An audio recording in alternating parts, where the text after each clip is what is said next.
ನನ್ನ ನೆಚ್ಚಿನ ಕೃಷಿ ಬಾಂಧವರೇ, ಹಾಬಿ ಗಾರ್ಡನಿಂಗ್ ಅಂಡ್ ಕಲೆಕ್ಷನ್ ಈ ಚಾನೆಲ್‌ನಲ್ಲಿ ನಿಮಗೆ ಮಗದೊಮ್ಮೆ ಸ್ವಾಗತ ಬಯಸುತ್ತಿದ್ದೇನೆ. ಮಿತ್ರರೇ, ನಾನು ಇವತ್ತು ಈ ಭತ್ತದ ತಳಿಗಳ ಬಗ್ಗೆ ಮಾಹಿತಿ ಒಳಗೊಂಡಂತಹ ವಿಡಿಯೋ ಮಾಡುತ್ತಿದ್ದು, ಇಲ್ಲಿ ನಾನು ಪ್ರಮುಖವಾಗಿ ನಮ್ಮ ಜಿಲ್ಲೆಯ ಕೃಷಿ ಸಂಶೋಧನಾ ಕೇಂದ್ರ ಬ್ರಹ್ಮಾವರ ಇಲ್ಲಿ ಅಭಿವೃದ್ಧಿಪಡಿಸಿದ ಭತ್ತದ ತಳಿಗಳ ಬಗ್ಗೆ, ಅದರಲ್ಲಿ ಬರುವಂತಹ ಇಳುವರಿ, ಬೆಳೆಸುವ ರೀತಿ, ತಳಿಯ ಗುಣಲಕ್ಷಣಗಳು ಇತ್ಯಾದಿ ವಿಷಯಗಳ ಬಗ್ಗೆ ಮಾಹಿತಿ ನೀಡಲಿದ್ದು, ಅದಕ್ಕಿಂತ ಮೊದಲು ಕೃಷಿಕರಾದ ಅಥವಾ ಕೃಷಿ ಪ್ರಿಯರಾದ ತಮ್ಮಲ್ಲಿ ನಮ್ಮ ಚಾನೆಲ್ ಅನ್ನು ಸಬ್ಸ್ಕ್ರೈಬ್, ಲೈಕ್, ಶೇರ್ ಮಾಡಿ ನಮ್ಮ ಚಾನೆಲ್ನ ಬೆಳವಣಿಗೆಯಲ್ಲಿ ನಿಮ್ಮ ಸಹಕಾರವನ್ನು ನೀಡುವರೆ ಕೇಳಿಕೊಳ್ತಿದ್ದೇನೆ.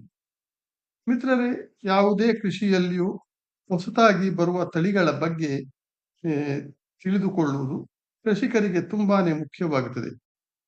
ಅಲ್ಲದೆ ತಾವುಗಳು ಕೃಷಿಕರೆಲ್ಲದ್ರೂ ಕೃಷಿ ಪ್ರಿಯರಾಗಿದ್ರೆ, ಕೃಷಿಯಿಂದ ದೂರವಾಗುವ ಇಂದಿನ IT BT ಯುಗದಲ್ಲಿ ಕೃಷಿಯ ಬಗ್ಗೆ ತಿಳಿದುಕೊಳ್ಳುವುದು ತುಂಬಾನೇ ಪ್ರಮುಖವಾಗಿರ್ತದೆ. ಇನ್ನು ಭತ್ತದ ತಳಿಗಳ ಬಗ್ಗೆ ಹೇಳುವುದಾದ್ರೆ, ಮೊದಲನೆಯದಾಗಿ ಬರುವ ತಳಿ ಇದೊಂದು ಸಹ್ಯಾದ್ರಿ ಸಪ್ತಮಿ.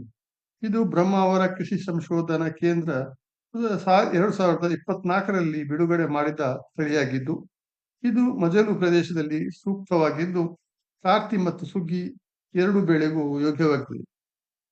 ಇದಕ್ಕೆ ತಗಲುವ ಅವಧಿಯ ಬಗ್ಗೆ ಹೇಳುವುದಾದ್ರೆ, 120ರಿಂದ 125 ದಿವಸದಲ್ಲಿ ಇದು ಕಟಾವಿಗೆ ಬರ್ತದೆ. ಬೆಳೆಯು ಸಾಧಾರಣ 90ರಿಂದ 95 ಸೆಂಟಿಮೀಟರ್ ಉದ್ದವಾಗಿ ಬೆಳೀತದೆ. ಇದರ ಇಳುವರಿ ಬಗ್ಗೆ ಹೇಳುವುದಾದ್ರೆ, ಪ್ರತಿ ಎಕರೆಗೆ 18ರಿಂದ 20 ಕ್ವಿಂಟಾಲ್ ಬರ್ತದೆ. ಅಕ್ಕಿಯು ಸಾಧಾರಣ ಕೆಂಪು ಬಣ್ಣದಾಗಿದ್ದು, ಕುಚ್ಚಿಗೆ ಅನ್ನಕ್ಕೆ ತುಂಬಾನೇ ಯೋಗ್ಯವಾಗ್ತದೆ. ಇದು ಮುಖ್ಯವಾಗಿ ಗಾಳಿ ಮತ್ತು ಮಳೆಗೆ ಅಡ್ಡ ಬೀಳದೆ ನೇರವಾಗಿ ನಿಂತುಕೊಳ್ತದೆ. ಅಕ್ಕಿಯು ತುಂಬಾನೇ ಪೌಷ್ಟಿಕವಾಗಿದ್ದು, ಮಕ್ಕಳು ಮತ್ತೆ ಗರ್ಭಿಣಿ ಮಹಿಳೆಯರಿಗೆ ಹೆಚ್ಚು ಸೂಕ್ತವಾಗ್ತದೆ. ಇದರ ಕಾಳುಗಳು ಗಟ್ಟಿಯಾಗಿದ್ದು, ಕಟಾವು ಮಾಡುವಾಗ ಸ್ವಲ್ಪ ದಿನ ತಡವಾದರೂ ಉದುರುವುದಿಲ್ಲ. ಇದು ಯಂತ್ರದಿಂದಲೂ ಅಥವಾ ಕೈಯಿಂದಲೂ ಕಟಾವು ಮಾಡೋದಕ್ಕೂ ಸೈ ಎನಿಸಿಕೊಂಡಿರ್ತದೆ. ನಾನು ತಿಳಿಸುವ ಇನ್ನೊಂದು ತಳಿ ಅಂದರೆ ಅದು ಸಹ್ಯಾದ್ರಿ ಬ್ರಹ್ಮ. ಇದನ್ನು ಕೂಡ ಬ್ರಹ್ಮಾವರ ಕೃಷಿ ಸಂಶೋಧನಾ ಕೇಂದ್ರ 2021ರಲ್ಲಿ ಅಭಿವೃದ್ಧಿಪಡಿಸಿ ಬಿಡುಗಡೆ ಮಾಡಿದ ತಳಿಯಾಗಿರ್ತದೆ. ಇದು ಮಜಲು ಪ್ರದೇಶಕ್ಕೆ ಉತ್ತಮವಾಗಿ ಬೆಳೆಯುತ್ತದೆ. ಬೇಕಾದ ಅವಧಿಯ ಬಗ್ಗೆ ಹೇಳಬೇಕಾದ್ರೆ, 130ರಿಂದ 135 ದಿನಗಳಲ್ಲಿ ಬೆಳೆಯು ಕಟಾವಿಗೆ ಬರ್ತದೆ. ಸಾಧಾರಣ 85 ಸೆಂಟಿಮೀಟರ್ ಎತ್ತರಕ್ಕೆ ಬೆಳೀತದೆ. ಇದರಲ್ಲಿ ಬರುವ ಇಳುವರಿ ಬಗ್ಗೆ ಹೇಳುವುದಾದ್ರೆ, 1 ಹೆಕ್ಟರ್ ಪ್ರದೇಶದಲ್ಲಿ 50ರಿಂದ 60 ಕ್ವಿಂಟಾಲ್ ಭತ್ತ ಬರ್ತದೆ. ಇದರ ಅಕ್ಕಿಯು ಕೆಂಪು ಬಣ್ಣದಾಗಿದ್ದು, ಮಧ್ಯಮ ಗಾತ್ರದ ಹೊಂದಿರ್ತದೆ. ಉತ್ತಮವಾದ ರೋಗ ನಿರೋಧಕ ಶಕ್ತಿಯನ್ನು ಹೊಂದಿದ್ದು, ಕುಚ್ಚಲಕ್ಕಿ ತಯಾರಿಸಲು ಯೋಗ್ಯವಾಗುತ್ತದೆ. ಕಬ್ಬಿಣ, ಸತು, ಕ್ಯಾಲ್ಸಿಯಂ ಮತ್ತು ಪ್ರೋಟೀನ್ ಅಂಶ ಹೆಚ್ಚು ಇರುವುದರಿಂದ ಮಕ್ಕಳಿಗೆ ಮತ್ತೆ ಗರ್ಭಿಣಿ ಮಹಿಳೆಯರಿಗೆ ತುಂಬಾನೇ ಉಪಯುಕ್ತವಾಗುತ್ತದೆ. ಇಲ್ಲಿ ನಾನು ತಿಳಿಸಬಯಸುವ ಮುಖ್ಯವಾದ ಭತ್ತದ ಇನ್ನೊಂದು ತಳಿ ಅಂದರೆ ಅದು ಸಹ್ಯಾದ್ರಿ ಪಂಚಮುಖಿ. ಕಾರ್ತಿ ಬೆಳೆಗೆ ಯೋಗ್ಯವಾದ ಈ ತಳಿಯನ್ನು ಬ್ರಹ್ಮಾವರ ಕೃಷಿ ಸಂಶೋಧನಾ ಕೇಂದ್ರವು 2019ರಲ್ಲಿ ಬಿಡುಗಡೆಗೊಳಿಸುತ್ತದೆ. ಬಯಲು ಪ್ರದೇಶದಲ್ಲಿ ಉತ್ತಮವಾಗಿ ಬೆಳೀತದೆ.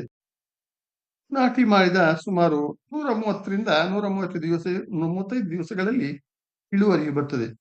90ರಿಂದ 95 ಸೆಂಟಿಮೀಟರ್ ಎತ್ತರಕ್ಕೆ ಬೆಳೀತದೆ. ಈ ತಳಿಯು 1 ಹೆಕ್ಟಾರ್ ಪ್ರದೇಶದಲ್ಲಿ 50ರಿಂದ 55 ಕ್ವಿಂಟಾಲ್ ಇಳುವರಿ ನೀಡುತ್ತದೆ. ಇದು ಕೂಡ ಮಧ್ಯಮ ಗಾತ್ರದ ಕೆಂಪು ಬಣ್ಣದ ಅಕ್ಕಿ ನೀಡುತ್ತದೆ. ನೋಡಲು ತುಂಬಾನೇ ಆಕರ್ಷಕವಾಗಿದ್ದು, ಕುಚ್ಚಲು ಅನ್ನ ತಯಾರಿಸಲು ತುಂಬಾನೇ ಯೋಗ್ಯವಾಗುತ್ತದೆ. ಈ ತಳಿಯಲ್ಲಿಯೂ ಉತ್ತಮವಾದ ರೋಗ ನಿರೋಧಕ ಶಕ್ತಿ ಇದ್ದು, ಕರಾವಳಿಯಂತಹ ತಗ್ಗು ಮತ್ತು ಹೆಚ್ಚು ನೆರೆ ಹಾವಳಿ ಇರುವ ಪ್ರದೇಶಗಳಲ್ಲಿಯೂ ಉತ್ತಮವಾಗಿ ಬೆಳ್ಕೊಳ್ತದೆ. ಈ ತಳಿಯಲ್ಲಿ ಕಬ್ಬಿಣದ ಅಂಶ ಮತ್ತೆ ಸತುವಿನ ಅಂಶ ಹೇರಳವಾಗಿರುವುದರಿಂದ ಮಕ್ಕಳಿಗೆ ಮತ್ತು ಗರ್ಭಿಣಿಯರಿಗೆ ತುಂಬಾನೇ ಸೂಕ್ತವಾಗಿರ್ತದೆ.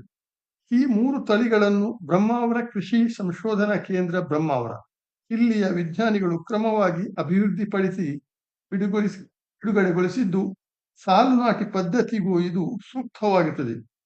ಇದು ಭತ್ತದ ತಳಿಗಳ ಬಗ್ಗೆ ಮತ್ತೆ ಪ್ರಾಮುಖ್ಯತೆ, ಬೆಳೆಸುವ ರೀತಿ ಬಗ್ಗೆ ಸಂಕ್ಷಿಪ್ತವಾದ ಮಾಹಿತಿಯಾಗಿದ್ದು, ನಿಮಗೆ ಇದರ ಬಗ್ಗೆ ಯಾವುದೇ ಸಂದೇಹ ಅಥವಾ ಇನ್ನೂ ಹೆಚ್ಚಿನ ಮಾಹಿತಿ ಅಗತ್ಯವಿದ್ದರೆ ಕಮೆಂಟ್ ಮಾಡಿ ತಿಳಿಸಿದರೆ ಹೆಚ್ಚಿನ ಮಾಹಿತಿಯನ್ನು ಒದಗಿಸಲು ಖಂಡಿತವಾಗಿಯೂ ಪ್ರಾಮಾಣಿಕ ಪ್ರಯತ್ನ ಮಾಡಲಾಗುವುದು.